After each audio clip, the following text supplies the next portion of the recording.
पहले सत्ते पे सत्ता, यानी 7 खबरें और दिलचस्प जानकारियां। आज पहले हम आपको पाकिस्तान के अवैध कब्जे वाले कश्मीर में डर वाली सेंसेशन दिखाएंगे, जहां अचानक मदरसे बंद कर दिए गए हैं, बाहरियों के आने पर रोक लगा दी गई है, राशन पानी जुटाने को कहा गया है। शायद शहबाज समझ गए हैं कि पीओ के हाथ से जा रहा है। फिर आपको पाकिस्तान में आतंक चरित्र की गणना दिखाएंगे। इस मुल्क के मौजूदा और पूर्व मंत्री कैसे ये मान रहे हैं कि हाँ, पाकिस्तान आतंकी पालता है और इसमें कोई सीक्रेट नहीं है। इस बार ये काम उस बिलावल ने किया है जो बार बार ये बता रहे हैं कि उनमें राजनीतिक समझ अभी थोड़ी कम है। फिर आपको पाकिस्तान में मुनीर वर्सेस मौलाना वाला नया एपिसोड दिखाएंगे। कैसे पाकिस्तान के मौलाना आसिम मुनीर पर बहुत भड़के हुए हैं और उनकी रणनीति को लेकर सवाल उठा रहे हैं। मुनीर की वो धमकी भी देखिएगा जो उनके टैंक की तरह खाली है। इसके बाद पहलगाम हमले पर वो रिपोर्ट जिसमें आईएसआई, पाकिस्तानी आर्मी और लश्कर के पाप हैं। पहलगाम हमले की पहली स्क्रिप्ट कहां लिखी गई, धर्म पूछकर मारने का प्लान कहां बना, ऑर्डर किसने दिया, इस सच का सामना आज पाकिस्तान से होगा। आज प्रधानमंत्री मोदी ने केरल में तिरुवनंतपुरम में 8,900 करोड़ रुपए के सी पोर्ट का उद्घाटन किया। साथ ही सीएम पिनराई विजयन और शशि थरूर के बहाने कांग्रेस पर कटाक्ष किया। पीएम ने कहा कि मुख्यमंत्री इंडिया गठबंधन के मजबूत स्तंभ हैं और थरूर भी यहां बैठे हैं, इसीलिए कई लोगों की नींद आज उड़ने वाली है। एक बड़ी खबर यह भी है कि नेशनल हेराल्ड केस में दिल्ली के राउज एवेन्यू कोर्ट ने सोनिया और राहुल गांधी को नोटिस दिया है। साथ ही कोर्ट ने कहा है कि आरोप पत्र पर संज्ञान लेते समय दोनों को अपना पक्ष रखने का अधिकार है। मामले की अगली सुनवाई अब 8 मई को होगी।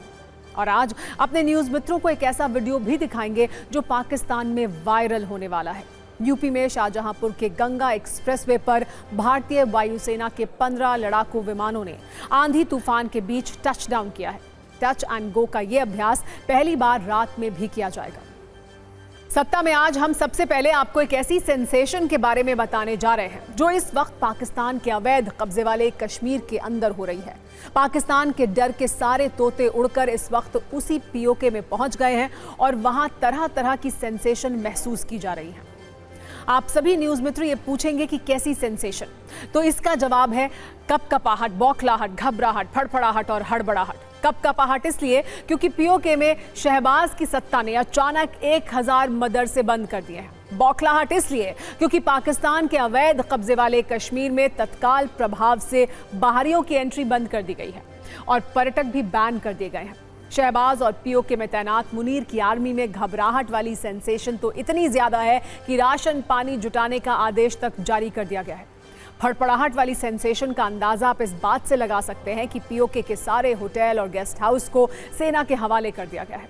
हड़बड़ाहट वाली सेंसेशन में अरबों का इमरजेंसी फंड पीओके के लिए ट्रांसफर कर दिया गया है और मौजूदा वक्त में इस सेंसेशन के सबसे बड़े पीड़ित खुद पाकिस्तान के पीएम शहबाज शरीफ हैं, जिन्हें शायद अब ये एहसास हो गया है कि पीओके उनके हाथ से जाने वाला है। पीओके में भारत के अटैक की आहट है, जिससे शहबाज की सत्ता और मुनीर सेना की धड़कनें बढ़ी हुई हैं। पीओके में इस वक्त जो हो रहा है उससे साफ है कि पूरा पाकिस्तान बेचैन है। शहबाज शरीफ को अब यह समझ आ चुका है कि अवैध कब्जे वाला कश्मीर हाथ से फिसल रहा है। यही सोच सोचकर शहबाज शरीफ और आसिम मुनीर की टेंशन बढ़ती जा रही है। पाकिस्तान में इस वक्त पीओके की चर्चा ट्रेंडिंग है। लाहौर से इस्लामाबाद तक इसी पर मंथन हो रहा है कि पीओके को कैसे बचाया जाए। यही वजह है कि वहां एक तरह अघोषित इमरजेंसी लागू कर दी गई है। यहां तक कि पीओके में बाहरी लोगों के आने पर रोक लगा दी गई है। यहां आने वाले लोगों को मार्बल चेकपोस्ट से वापस भेजा जा रहा है। लोगों को लाइन ऑफ कंट्रोल के करीब जाने से मना किया गया है। सबसे बड़ी बात यह है कि पीओके में 1000 मदरसों को 10 दिन के लिए बंद कर दिया गया है। किसी तरह के धार्मिक आयोजनों पर रोक लगा दी गई है। सभी होटल, गेस्ट हाउस और मैरिज हॉल को पाकिस्तानी आर्मी के हवाले करने को कहा गया है, यानी अब वहां पाकिस्तानी आर्मी रहेगी। डर का आलम यह है कि लोगों को 2 महीने का राशन जमा करने को कहा गया है। पीओके की सरकार ने 1 अरब पाकिस्तानी रुपए का इमरजेंसी फंड ट्रांसफर कर लिया है। ऐसा तभी किया जाता है जब बहुत बड़ा संकट आया हो। वैसे पाकिस्तान के लिए ये बड़े संकट का ही वक्त है। पीओके के कथित पीएम चौधरी अनवारुल हक ने खुद कहा है कि संकट बढ़ता जा रहा है। साफ है पीओके बचाने के चक्कर में शहबाज की सत्ता की सांसें फूलने लगी हैं। एलओसी पर पाकिस्तानी सेना की तैनाती बढ़ाई गई है। एलओसी के करीब बड़ी संख्या में बंकरों का निर्माण हो रहा है। हद तो यह है कि वहां आम लोगों को पाकिस्तान की आर्मी वॉर ट्रेनिंग दे रही है, यहां तक कि बच्चों को भी जंग की ट्रेनिंग दी जा रही है। पीओके के स्कूल मेडिकल कैंप में बदले जा चुके हैं। हमले से बचने के लिए अस्पतालों की लाइट बंद कर दी गई है। कई बड़ी सरकारी इमारतों को खाली किया गया है। पीओके से सारे आतंकी कैंप शिफ्ट किए गए हैं। साफ है, पाकिस्तान को बेचैनी बहुत ज्यादा है। अपनी इसी बेचैनी को कम करने के लिए इस वक्त पीओके में पाकिस्तानी आर्मी एक शर्मनाक प्लान पर काम कर रही है। ये प्लान है ऑपरेशन ह्यूमन शील्ड। ऐसी खबरें आ रही हैं कि पाकिस्तानी आर्मी पीओके में स्कूली बच्चों को ह्यूमन शील्ड बनाने की तैयारी कर रही है। आपने ह्यूमन शील्ड प्लान के तहत पाकिस्तानी आर्मी पीओके में 10 से 12 वर्ष के बच्चों को ट्रेनिंग दे रही है। बच्चों को यह बताया जा रहा है कि अगर इंडियन आर्मी पीओके में घुसी तो बच्चों को पाकिस्तानी सैनिकों के आगे ढाल बनकर खड़े रहना है। आपको बता दें कि एलओसी के पास पाकिस्तान की ओर 6000 से ज्यादा स्कूल और कॉलेज मौजूद हैं। इनमें करीब 2000 तो एलओसी के बिल्कुल करीब हैं। अब तक मुजफ्फराबाद के 13 स्कूलों में पाकिस्तानी आर्मी बच्चों को ह्यूमन शील्ड की ट्रेनिंग दे चुकी है और बाकी इलाकों के स्कूलों में भी बहुत तेजी से फर्स्ट एड कैंप खोले जा रहे हैं ताकि बच्चों को जंग में झोंका जा सके। सोचिए, पाकिस्तान अब बच्चों की हिफाजत करने की बजाय उनकी जान को दांव पर लगाने की तैयारी कर रहा है। पीओके में पाकिस्तानी आर्मी का ये रुख नया नहीं है। पाकिस्तानी आर्मी वहां के लोगों पर लंबे वक्त से जुल्म करती आ रही है। यही वजह है कि पीओके की आवाम विद्रोह कर रही है। पीओके की जनता ने साफ साफ कह दिया है कि अब वो पाकिस्तान के साथ बिल्कुल नहीं रहना चाहती। वैसे पाकिस्तान के इस डर की सीमा सिर्फ पीओके तक नहीं है, बल्कि लाहौर तक इस डर को महसूस किया जा रहा है। पाकिस्तान के पंजाब प्रांत की सरकार ने भी पैनिक बटन दबा दिया है। वहां खाली गोदामों और फैक्ट्री पर सरकारी कब्जे का आदेश दिया गया है। इन गोदामों और फैक्ट्रियों में अतिरिक्त राशन स्टोर करने के निर्देश हैं। हमले की दहशत से कांपने में गिलगित बाल्टिस्तान भी पीछे नहीं है। भारतीय हमले के डर से गिलगित बाल्टिस्तान में सैनिकों की तैनाती बढ़ाई जा रही है। गिलगित के ऊंचाई वाले इलाके में पाकिस्तानी सेना की अतिरिक्त तैनाती की गई है। अब आप इस्लामाबाद की दहशत को इन तस्वीरों से समझिए। बार बार भीख मांगने के लिए चीन की शरण में जाने वाला पाकिस्तान एक बार फिर चीन से मदद मांग रहा है। भारत से डरे शहबाज शरीफ ने इस्लामाबाद में चीनी राजदूत से मुलाकात की। शहबाज ने समर्थन के लिए चीन को शुक्रिया भी कहा। डर से घबराया पाकिस्तान पूरी दुनिया के सामने गिड़गिड़ा रहा है। अब पाकिस्तान ने मुस्लिम ब्रदरहुड वाला कार्ड चला है। न्यूयॉर्क में मुस्लिम देशों के समूह इस्लामिक सहयोग संगठन से पाकिस्तान ने मदद मांगी है। इस संगठन में दुनिया भर के 57 मुस्लिम देश शामिल हैं। पाकिस्तान ने ओआईसी से अपील की है कि वो किसी तरह भारत को समझाएं, लेकिन पाकिस्तान की चाल को एक इस्लामिक मुल्क ने ही फेल कर दिया है। इस मुल्क का नाम है इंडोनेशिया। इंडोनेशिया का कहना यह है कि इस्लाम आतंकी हमला करना नहीं सिखाता और इस्लाम में आतंक की शिक्षा नहीं है। आतंक से किसी भी मुद्दे का हल नहीं निकल सकता। इंडोनेशिया ने सीधे सीधे शब्दों में पहलगाम हमले की निंदा की है और ये कहा है कि आतंकवाद के खिलाफ इस लड़ाई में वो भारत के साथ है। यानी पाकिस्तान हर तरफ से घिर गया है।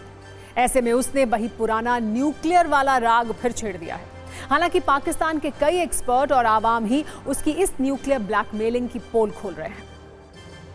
पाकिस्तान में अपने ही देश का आतंक चरित्र कबूल करने वालों की लिस्ट और बड़ी हो गई है और आप इसे कबूल है वाली जनगणना भी कह सकते हैं। फिलहाल इस लिस्ट का नया नाम है पाकिस्तान के पूर्व विदेश मंत्री बिलावल भुट्टो, जिन्होंने ये कबूल किया है कि हाँ, पाकिस्तान आतंकी पालता है। वैसे इसकी शुरुआत सबसे पहले पाकिस्तान के रक्षा मंत्री ख्वाजा आसिफ ने की थी। इसके बाद पाकिस्तान के विदेश मंत्री ने संसद के अंदर खड़े होकर अपने मुल्क का आतंक चरित्र कबूल किया और अब ये काम बिलावल भुट्टो ने किया है। जैसे ख्वाजा आसिफ ने कबूल किया था कि पाकिस्तान पिछले 30 साल से आतंकी पाल रहा है और उन्हें फंड कर रहा है, उनके इसी बयान के जरिए भारत ने पाकिस्तान को यूएन तक घसीटा है। इसके बाद सामने आए पाकिस्तान के विदेश मंत्री इसाक डार, जो पाकिस्तान की संसद में ये बताते हुए बहुत फख्र महसूस कर रहे थे कि उन्होंने पहलगाम हमले के बाद यूएनएससी के डॉक्यूमेंट से आतंकी संगठन टीआरएफ का नाम हटवा दिया था। और अब इस लिस्ट का नया नाम है बिलावल भुट्टो, जो एक विदेशी न्यूज चैनल के इंटरव्यू में अपना चेहरा चमकाने आए थे, लेकिन बोलते बोलते ये भी कबूल कर गए कि हाँ, पाकिस्तान आतंकी पालता है और ये कोई सीक्रेट नहीं है। पाकिस्तानी सत्ता में बैठे वो लोग इस रील को जरूर देखें, जो यूएन के मंच से लेकर दुनिया के दूसरे देशों के सामने पाकिस्तानी एक्टर्स से भी ज्यादा अच्छी एक्टिंग करते हैं और कहते हैं पाकिस्तान आतंकवाद का पीड़ित है, पनाहगार नहीं। वैसे शायद आपको ये नहीं पता होगा, जब बिलावल की उम्र सिर्फ 19 साल थी तब मां बेनजीर भुट्टो की हत्या के बाद उन्हें पार्टी और पद थाली में सजे हुए मिल गए थे। आज के वक्त में बिलावल भुट्टो पाकिस्तान के एक ऐसे नेता हैं जिनकी सियासी समझ ज्यादा विकसित नहीं हुई है। इसके सबूत हमें ढूंढने पर भी नहीं मिले। हाँ, वो कंफ्यूजन है, इसके सबूत उनके बयानों में जरूर मिलते हैं। बिलावल भुट्टो ने कुछ दिन पहले सिंधु नदी के पानी पर खून बहाने की धमकी दी थी, फिर अचानक दुनिया के दूसरे देशों से मदद मांगने की दुहाइयां देने लगे और अब फिर से वो धमकी अवतार वाले मोड में आ गए। इसीलिए खुद पाकिस्तान के लोग बिलावल से पूछ रहे हैं, भाई कहना क्या चाहते हो? घबराहट और कबूलनामे के बाद अब पाकिस्तान के उस जनरल की बात करते हैं जो पहलगाम हमले के बाद से लापता था। नाम है आसिम मुनीर और पाकिस्तान की सेना और आतंकवादियों की जिम्मेदारी इन्हीं के कंधों पर है। पहलगाम में आतंकी हमले के बाद से आसिम मुनीर लापता गंज का शिकार हो गए थे। वो कहीं दिख नहीं रहे थे। किसी ने कहा कि वो अमेरिका भाग गए, किसी ने यह भी कहा कि वो बंकर में छिप गए, किसी ने यहां तक कह दिया कि शहबाज ने उन्हें छिपा दिया है। कुल मिलाकर पिछले 10 दिनों से लापता जनरल आसिम मुनीर आज पाकिस्तानी टैंक पर मिले।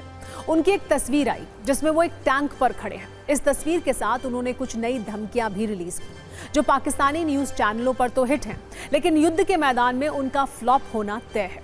सत्ता की इस कुंजी में हम आपको 3 बातें बताएंगे। पहली बात, मुनीर की टैंक वाली धमकियों में फ्यूल कम क्यों है। दूसरी बात, कैसे मुनीर के पैरों तले टैंक खिसकने वाले हैं। और तीसरी बात यह कि पाकिस्तान में क्यों मौलाना वर्सेस मुनीर हो रहा है। सबसे पहले धमकियों की बात करते हैं। जनरल मुनीर पाकिस्तानी पंजाब के पास टिल्ला फील्ड फायरिंग रेंज में पहुंचे। यहां पाकिस्तान की सेना युद्ध अभ्यास कर रही है। मुनीर पर डरी हुई आर्मी का मनोबल बढ़ाने की जिम्मेदारी है। शायद इसीलिए यहां पहुंचते ही जनरल मुनीर ने एक भाषण तैयार किया। कुछ कमांडर्स के साथ एक टैंक पर चढ़ गए और बढ़िया HD क्वालिटी के फोटो खिंचवाए और माइक पकड़कर कुछ धमकियां रिलीज कर दी। लेटेस्ट धमकियों में उन्होंने ये कहा कि पाकिस्तानी सेना जवाब देने के लिए पूरी तरह से तैयार है। भारत के हमले का पूरी ताकत से जवाब देंगे। पाकिस्तानी सेना राष्ट्र की रक्षा का प्रतीक है। मुनीर को यह लग रहा है कि इतना करने से पाकिस्तानी आर्मी का मनोबल बढ़ जाएगा, लेकिन मुनीर ये भूल गए हैं कि उनकी धमकियों में फ्यूल की मात्रा बहुत कम है। दरअसल जंग की आहट से पाकिस्तानी आर्मी के अधिकारी और जवान नौकरी छोड़ रहे हैं। जनरल मुनीर पर पाकिस्तान की सेना का भरोसा कम हो रहा है। अफगानिस्तान बॉर्डर, बलूचिस्तान और POK तीनों जगह पर सेना परेशान है। ऐसे में मुनीर छोटे मोटे डायलॉग बोलकर सेना का मनोबल बढ़ाना चाहते हैं तो प्रयास करें, लेकिन इन धमकियों से पाकिस्तानी चैनलों का काम तो चल जाएगा, पर भारत से 4 बार जंग के मैदान में हारने वाली पाकिस्तानी आर्मी का मनोबल बढ़ना मुश्किल ही नहीं, नामुमकिन है। कहते हैं कि इतिहास से सबक लेना चाहिए, इससे वर्तमान बेहतर होता है।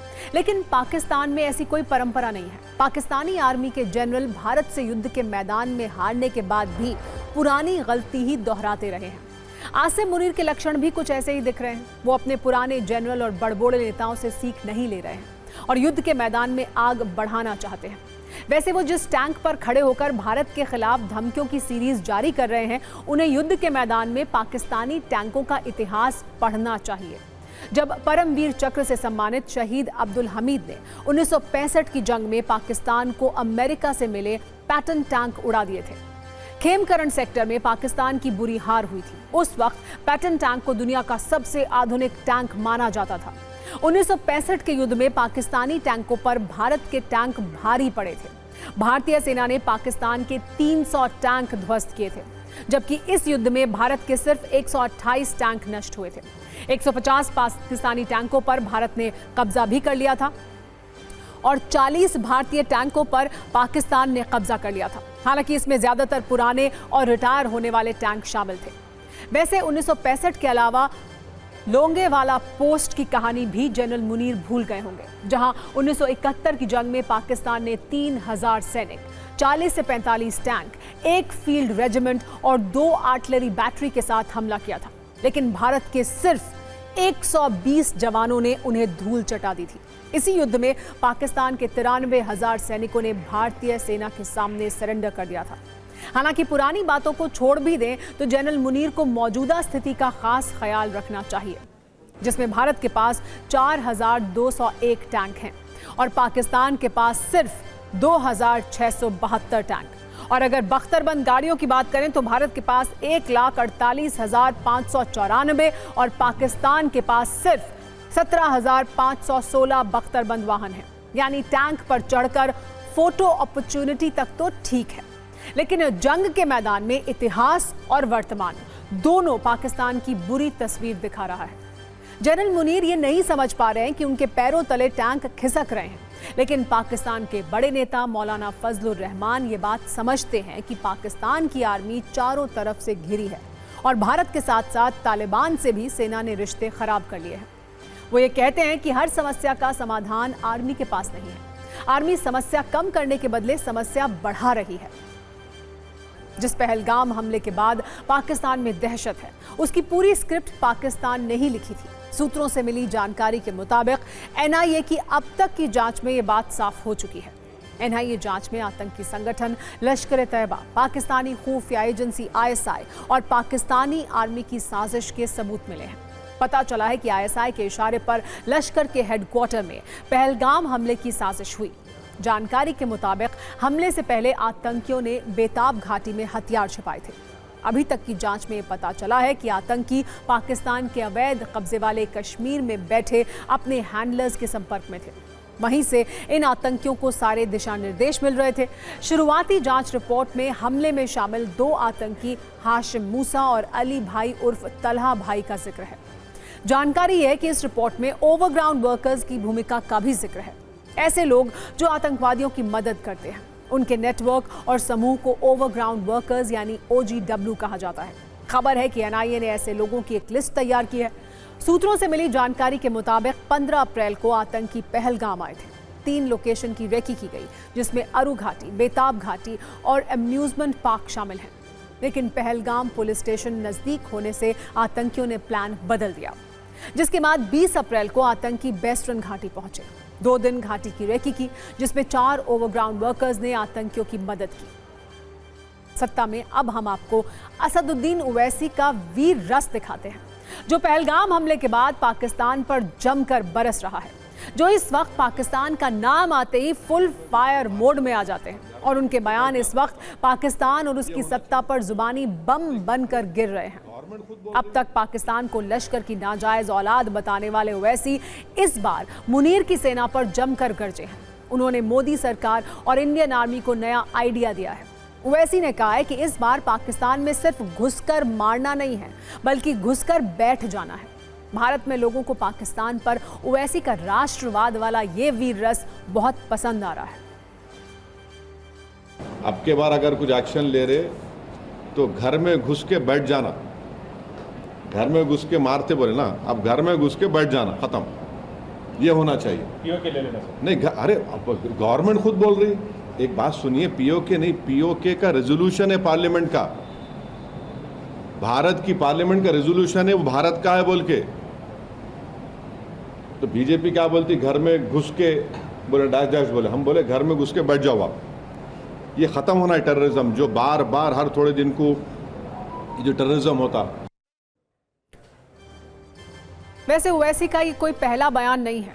जब से पहलगाम में आतंकी हमला हुआ है, ओवैसी के बयान लॉन्चर पाकिस्तान की सत्ता और उसकी गोद में खेलने वाले आतंकियों को छलनी कर रहे हैं। एक रील उस पर भी देख लीजिए। तो क्या समझाएंगे उनको?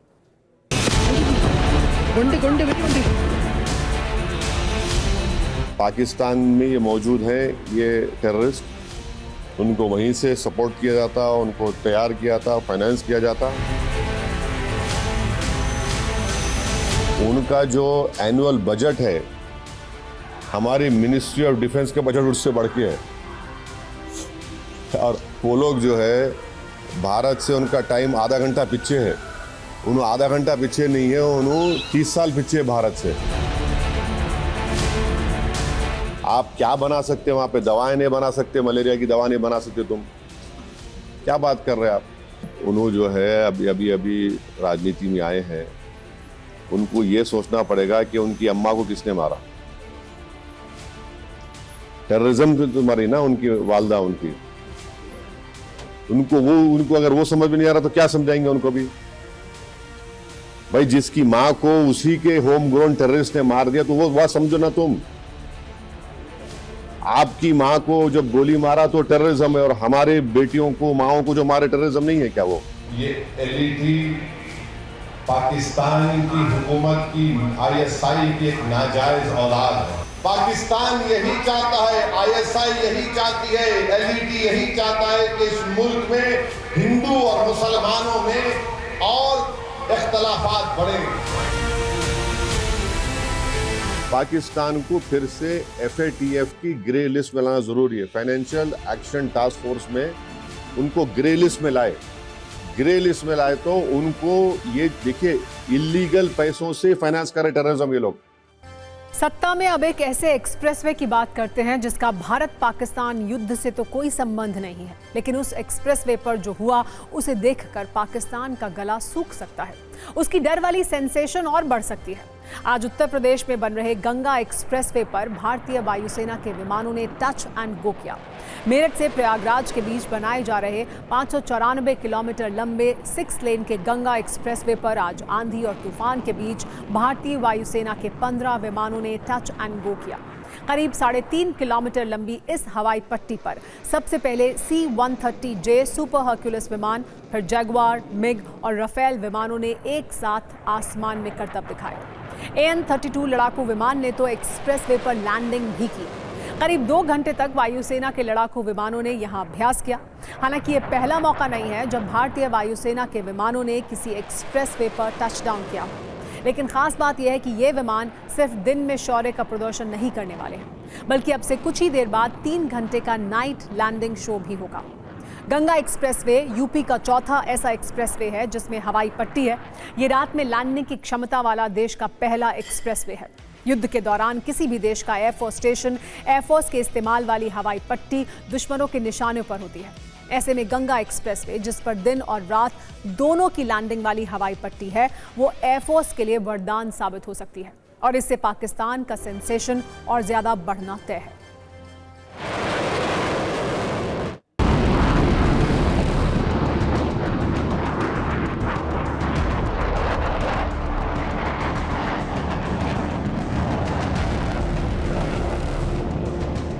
जो तस्वीर आपको नज़र आ रही है उसमें तस्वीर में बहुत ही नीचे से महज 5 से 10 मीटर की ऊंचाई से ये देखिए, ये धीरे धीरे आ रहा है। टचडाउन हुआ और टचडाउन होते के साथ ही फिर ये धीरे धीरे ऊपर की ओर आ रहा है।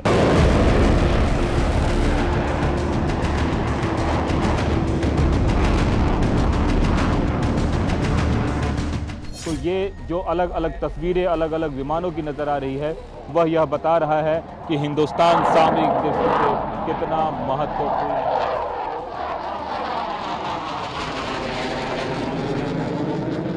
गर्जना करते हुए, और इस गर्जना की गूंज यहाँ नहीं बल्कि सीमा पार तक है।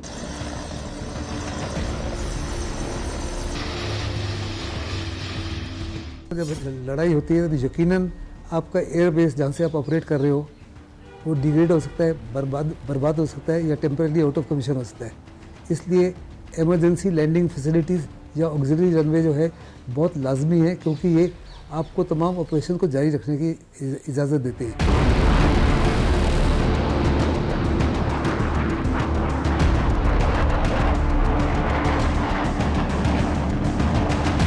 ये जो स्ट्रेचेस हैं ये कम से कम 3.2 किलोमीटर से लेकर 4.1 किलोमीटर तक लंबे हैं। चौड़े भी काफ़ी है, 33 मीटर। इनको कंक्रीटाइज किया हुआ है और जब इनको इस्तेमाल करना होता है तो आपको तीन चीज़ों की आवश्यकता होती है। एक तो मोबाइल एयर ट्रैफिक कंट्रोल, दूसरा लैंडिंग के बाद में रीफ्यूलिंग और री आर्मिंग कैपेबिलिटी।